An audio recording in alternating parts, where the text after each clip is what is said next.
Hi guys, நான் உங்கள் இனியா. நம்ம இப்போ பார்க்க போகிறது துவரம் பருப்பை வச்சு பச்சை மிளகா கிள்ளி போட்ட சாம்பார் வைக்கிறது எப்படின்னு பார்க்க போகிறோம்.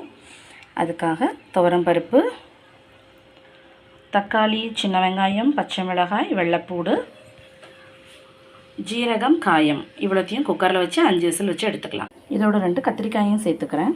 புளி தண்ணி, தேங்காய் லைட்டாக தண்ணி விட்டு ஒரு பல்ஸ் மோடில் சுற்றியிருக்கேன். கொஞ்சோண்டு மஞ்சள் பொடி போட்டு வச்சுருக்கேன். கொஞ்சம் உப்பு, கொத்தமல்லி இலை, தாளிக்கிறதுக்கு சின்ன வெங்காயம், கருவேப்பிலை, கொஞ்சம் நெய் விட்டு தாளித்தா இன்னும் மணமாக இருக்கும். எடுத்துட்டு தாளித்து கொட்டுனா